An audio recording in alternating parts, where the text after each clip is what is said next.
¿Qué pasaría si te dijera que hay un libro escrito hace más de 2700 años que describe con una precisión que desafía toda explicación humana eventos que ocurrirían siglos después de que su autor muriera? No estamos hablando de predicciones vagas. No estamos hablando de frases ambiguas que podrían interpretarse de 1000 maneras diferentes. Estamos hablando de un hombre que describió el nacimiento virginal de Jesús 700 años antes de que ocurriera, que describió la muerte de Cristo en la cruz con tal detalle que los lectores del Nuevo Testamento quedaban asombrados al compararlo, que mencionó por nombre a un rey persa llamado Ciro 150 años antes de que ese rey naciera, diciendo exactamente lo que haría. Estamos hablando de Isaías. Y si crees que ya conoces el libro de Isaías porque has escuchado algunos versículos en la iglesia o en la Navidad, prepárate. Porque lo que vamos a descubrir hoy es de una profundidad, una belleza y una relevancia que muy pocos vídeos se han atrevido a explorar completamente. Hay una razón por la que Isaías fue el libro profético más citado por Jesús mismo. Hay una razón por la que los primeros cristianos llamaban a Isaías el quinto evangelio. Hay una razón por la que, después de todos estos siglos, este libro sigue siendo uno de los más estudiados, más citados y más amados de toda la Biblia. Hoy vamos a descubrir esa razón. En los próximos 50 y tantos minutos vamos a hacer un viaje extraordinario.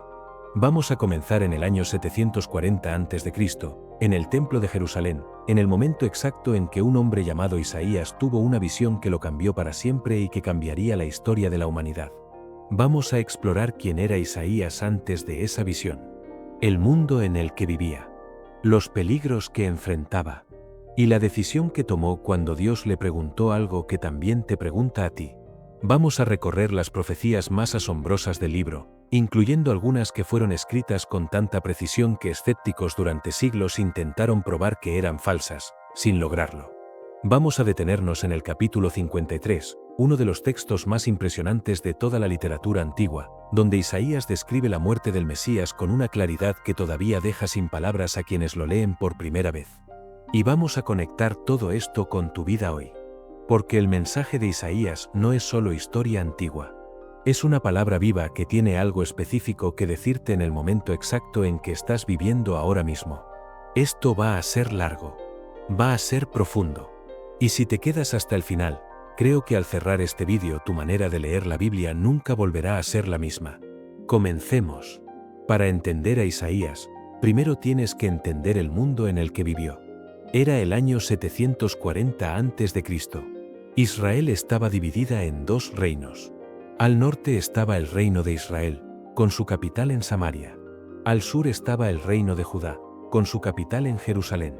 Y ambos reinos vivían en una mezcla de prosperidad superficial y decadencia espiritual profunda. El rey Uzías había reinado en Judá durante 52 años, y bajo su gobierno el reino había alcanzado un nivel de riqueza y estabilidad que hacía que muchos pensaran que todo estaba bien. Los mercados prosperaban. Las cosechas eran buenas.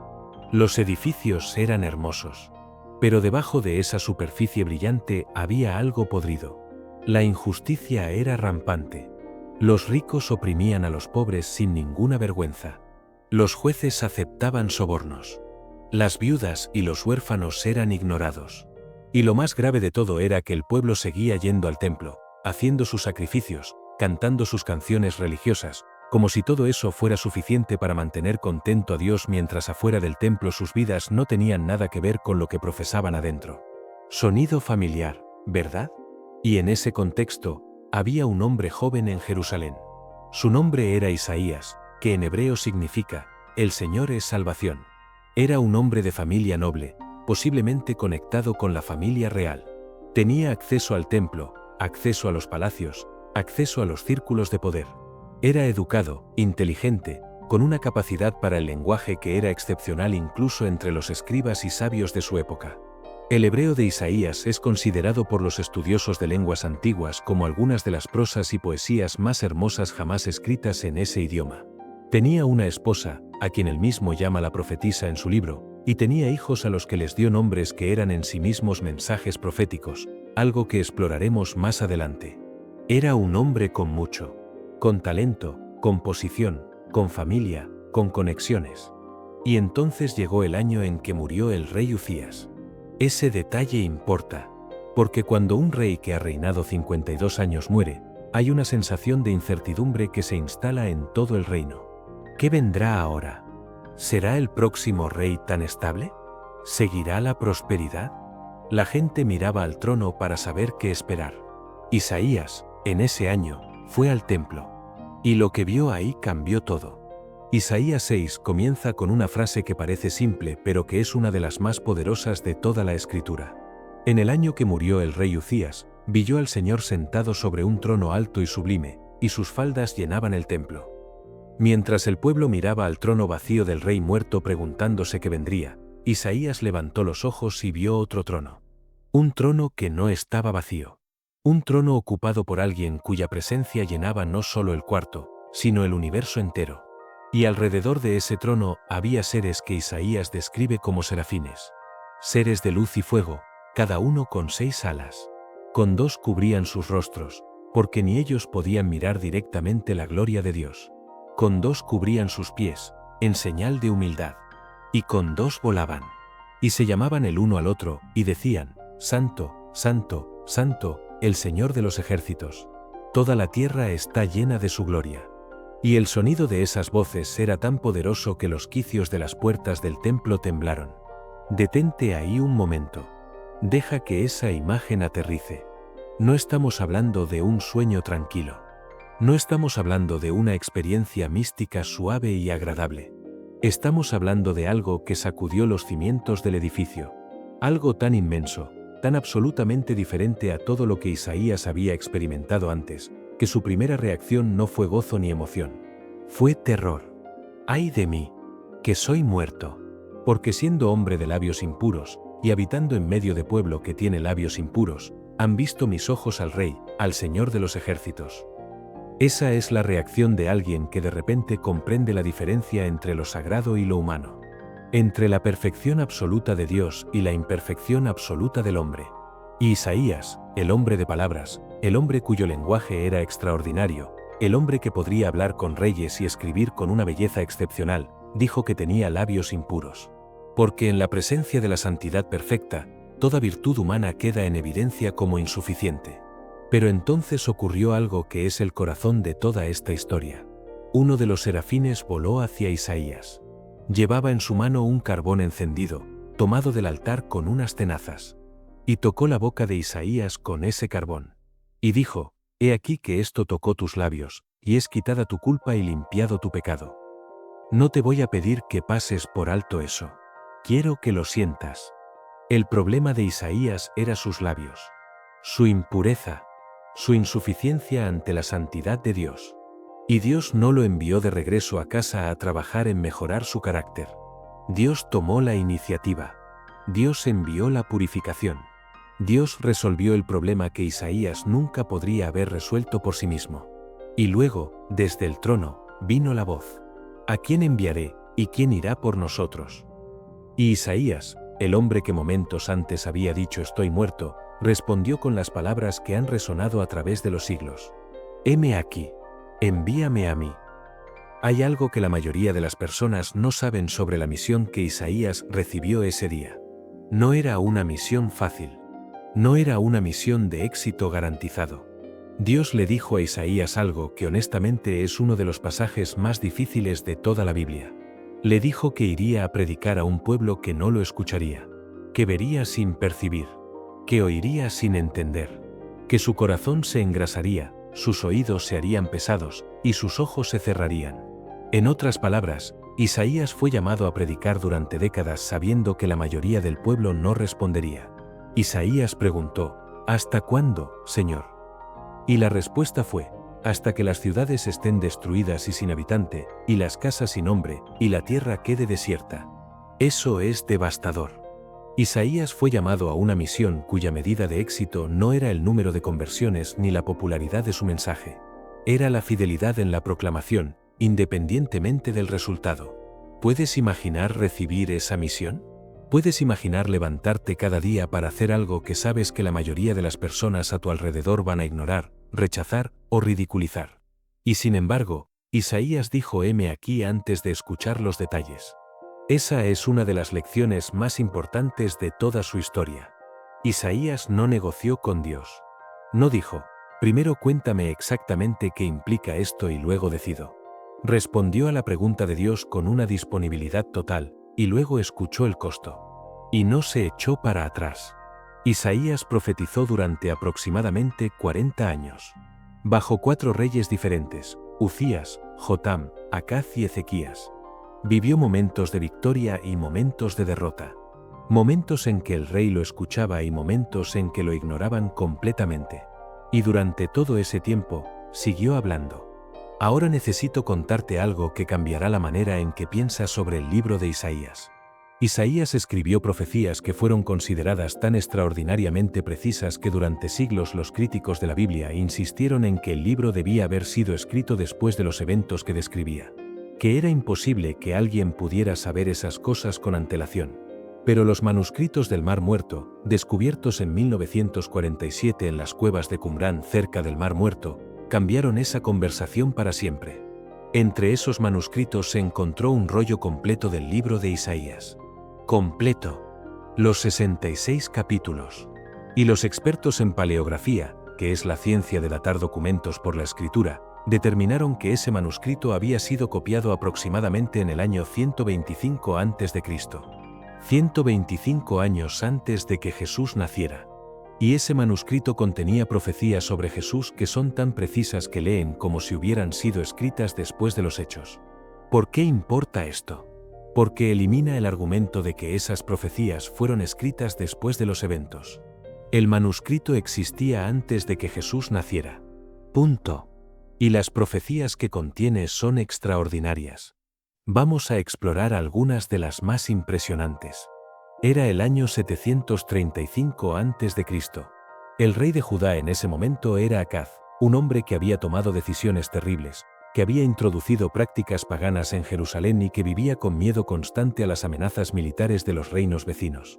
En ese momento, 2 reinos vecinos, Israel al norte y Siria, habían formado una alianza y estaban presionando a Judá para que se uniera a ellos en una guerra contra Siria. Acaz se negó.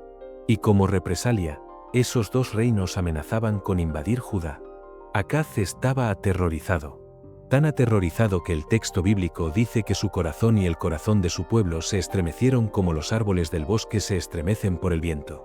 Y Dios envió a Isaías a hablar con Acaz. La conversación fue extraordinaria. Dios, a través de Isaías, le dijo a Acaz que no temiera.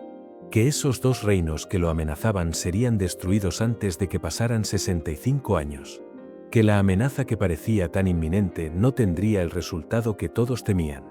Y luego Dios hizo algo inusual. Invitó a Acaz a pedir una señal. Cualquier señal. Lo que fuera. Del cielo o del abismo. Acaz se negó. Con palabras que sonaban piadosas, dijo que no tentaría al Señor pidiendo señales. Pero Isaías respondió que esa negativa no era humildad. Era incredulidad disfrazada de piedad.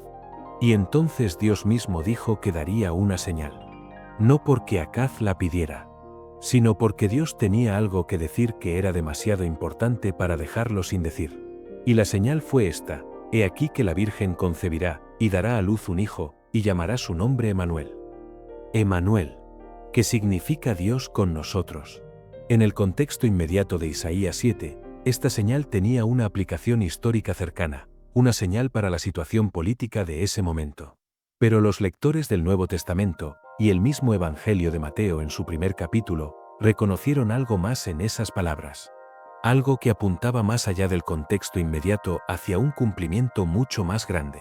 Mateo 1, 22-23 cita directamente esta profecía cuando narra el nacimiento de Jesús. Todo esto aconteció para que se cumpliese lo dicho por el Señor por medio del profeta, cuando dijo: he aquí, una virgen concebirá y dará a luz un hijo, y llamará su nombre Emanuel, que traducido es, Dios con nosotros. 700 años antes. En medio de una crisis política. En una conversación con un rey temeroso que no quería pedir señales. Dios plantó en el libro de Isaías una promesa que no se cumpliría completamente hasta 7 siglos después. Ese es el tipo de profecía que está en el libro de Isaías. Hay una profecía en el libro de Isaías que es quizás la más específica y la más desconcertante de todas. En los capítulos 44 y 45, Isaías habla de un rey que vendrá del oriente. Un rey que liberará al pueblo de Israel del cautiverio. Un rey que ordenará la reconstrucción de Jerusalén y la restauración del templo.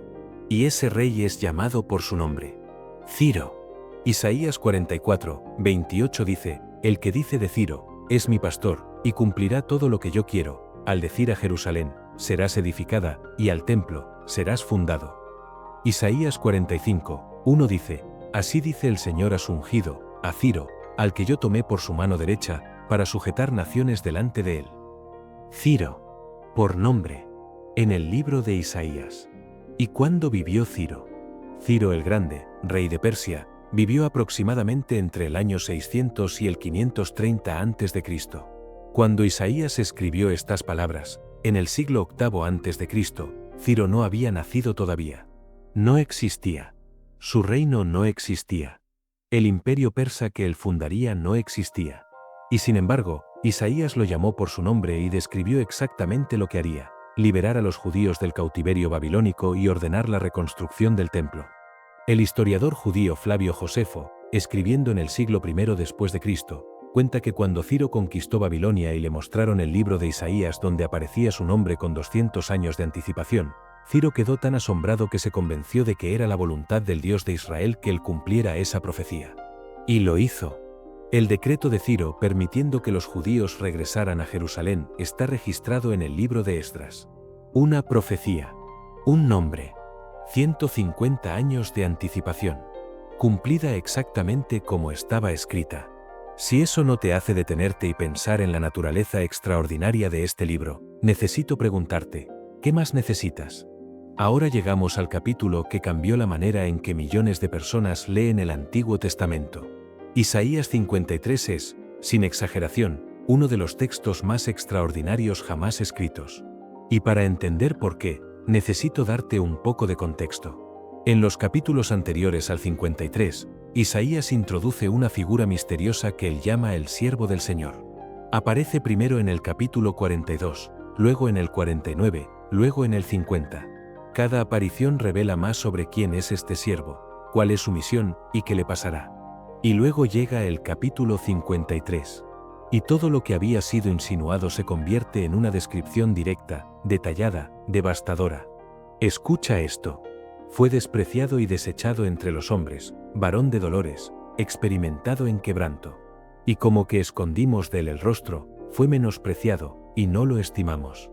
Ciertamente llevó él nuestras enfermedades, y sufrió nuestros dolores. Mas el herido fue por nuestras rebeliones, molido por nuestros pecados. El castigo de nuestra paz fue sobre él, y por su llaga fuimos nosotros curados. 700 años antes de Cristo. Escrito por un profeta judío en Jerusalén. Ahora lee el relato de la crucifixión en cualquiera de los 4 evangelios. Jesús despreciado y rechazado. Jesús cargando con los dolores y enfermedades de otros. Jesús herido por las transgresiones de la humanidad. Jesús en cuyas llagas encontramos sanidad. La correspondencia es tan precisa que los primeros lectores judíos que llegaban a la fe en Cristo quedaban asombrados. Y los que no llegaban a la fe en Cristo estaban tan perturbados por esa correspondencia que en la tradición rabínica del segundo siglo en adelante hubo un debate activo sobre cómo interpretar este capítulo para que no apuntara a Jesús. Ese debate existe todavía hoy en algunas corrientes del judaísmo. Pero la pregunta que no puede silenciarse es esta: si Isaías no estaba describiendo a Jesús en el capítulo 53, ¿a quién estaba describiendo? ¿Quién más en la historia cumple cada detalle de ese texto? La respuesta honesta es: nadie más. Quiero volver ahora al capítulo 6. A la visión del templo. A la pregunta que Dios hizo: ¿a quién enviaré y quién irá por nosotros? Esa pregunta tiene algo que me parece fascinante y que muy pocas personas notan. Dios no dijo: necesito a alguien que vaya. Dijo: ¿a quién enviaré? No era una convocatoria abierta donde el mejor candidato conseguiría el trabajo. Era una invitación a participar en algo que Dios ya estaba haciendo.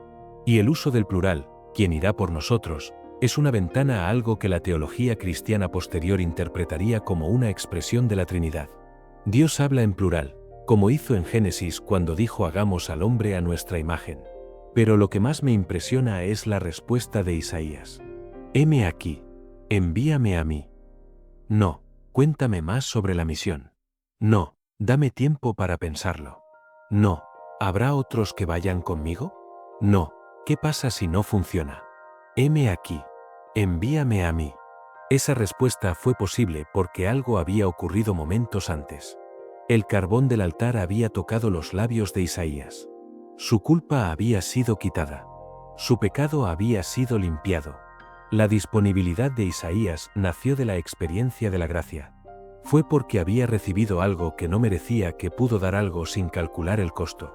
Eso es profundamente importante para entender la fe bíblica. La obediencia que nace del miedo se agota. La obediencia que nace del deber se cansa.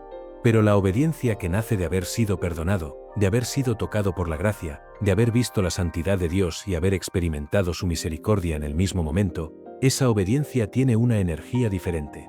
Es la energía de alguien que responde al amor con amor. No del siervo que cumple órdenes, sino del hijo que quiere participar en lo que su padre está haciendo.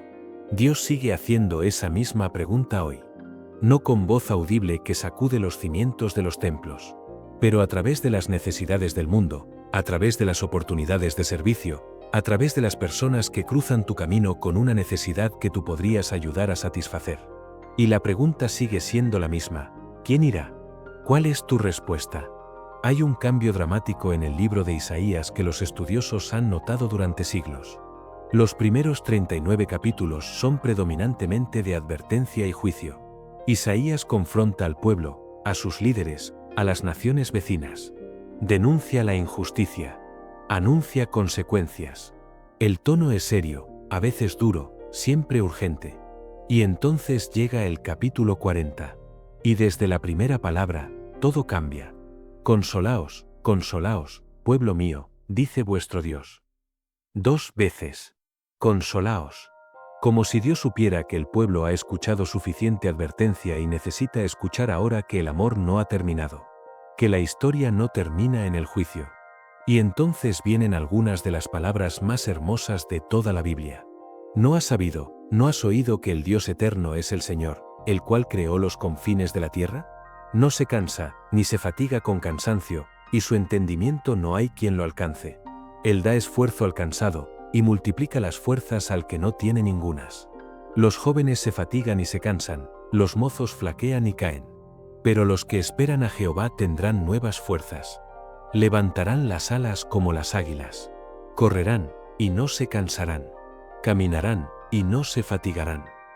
¿Puedes sentir el cambio de tono? De las advertencias del juicio al canto de la consolación. Del Dios que confronta al Dios que sostiene. Del Dios que dice cómo estás fallando al Dios que dice yo te daré nuevas fuerzas cuando las tuyas se agoten. Ese es el Dios de Isaías. No solo el Dios del juicio sino también el Dios de la consolación. No solo el Dios que demanda sino también el Dios que da.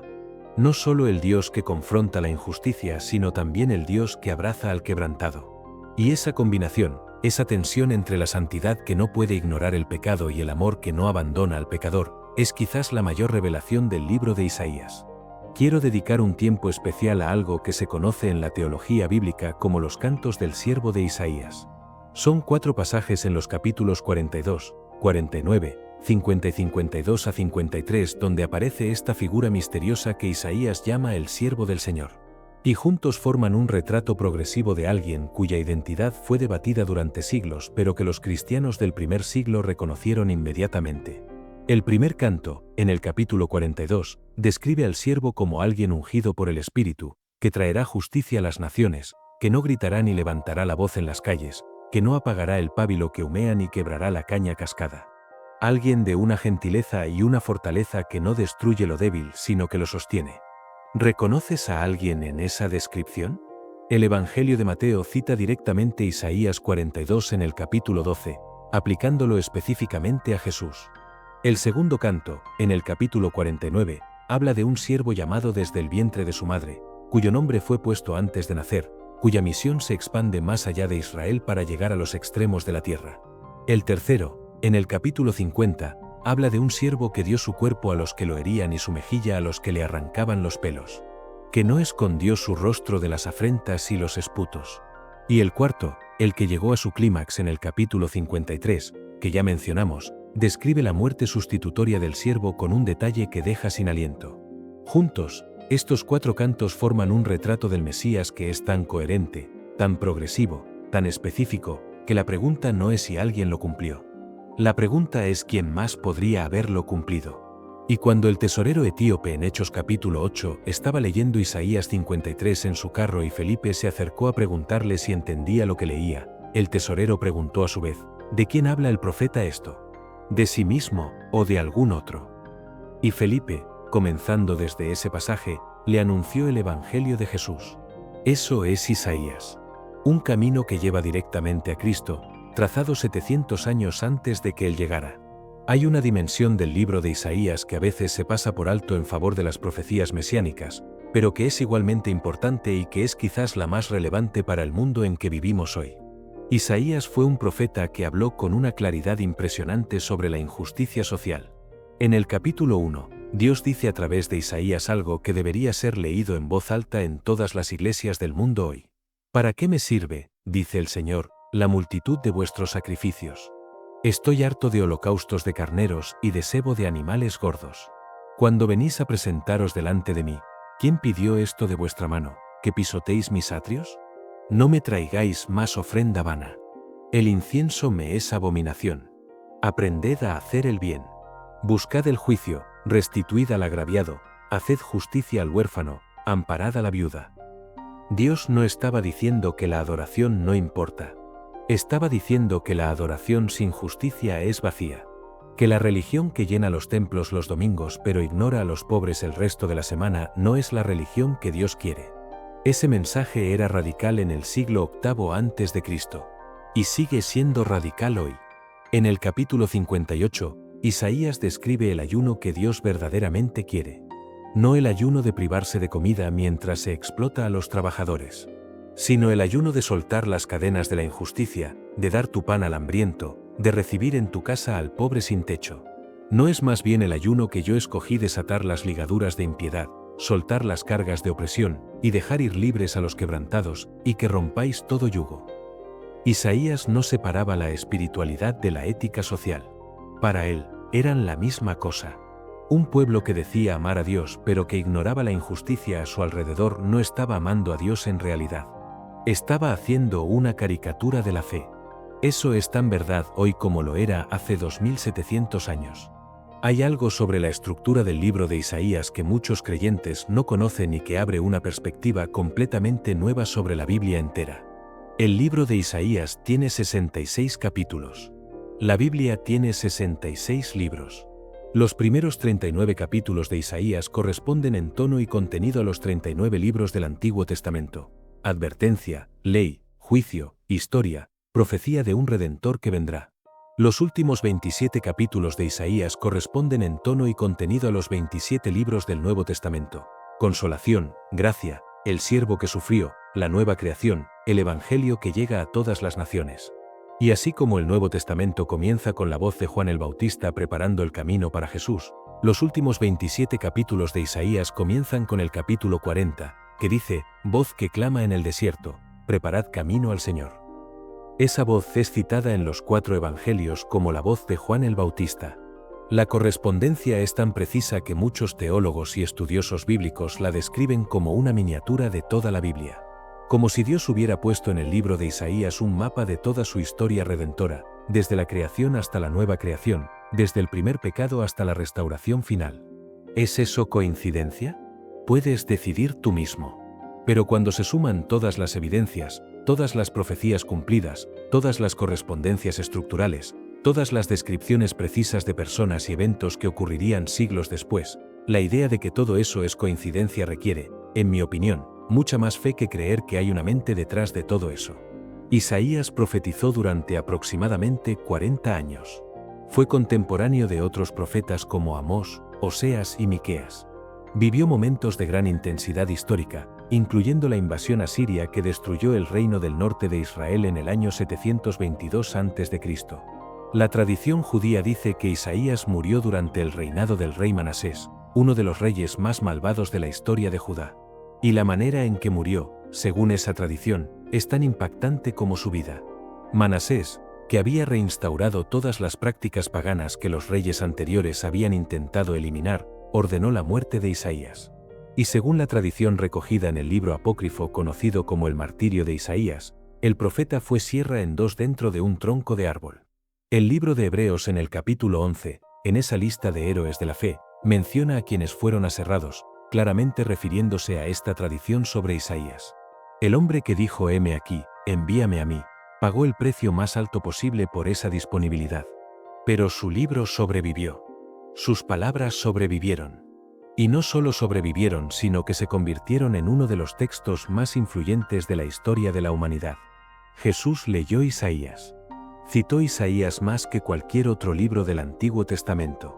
Cuando volvió a Nazaret al principio de su ministerio y le dieron el rollo para leer en la sinagoga, eligió Isaías 61 y dijo: «Hoy se ha cumplido esta escritura en vuestra presencia».